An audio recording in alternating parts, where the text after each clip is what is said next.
Autorizada a cobrança, pé direito, Guilherme, atenção, levantou para a boca do gol de cabeça, o toque é gol!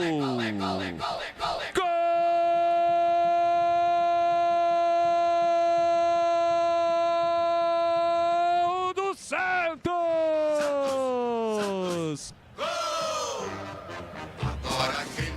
Na cobrança de escanteio de Guilherme, na segunda trave, ninguém sobe! No desvio do artilheiro Tiquinho Soares, ele tem a 9 estampada na camisa!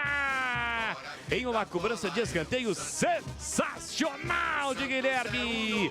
Tiquinho se antecipa, Martins de cabeça, mete por fundo do gol, sem chances para Hugo Souza. Empata o jogo, empata o clássico, tudo igual na semifinal do Paulistão, porque agora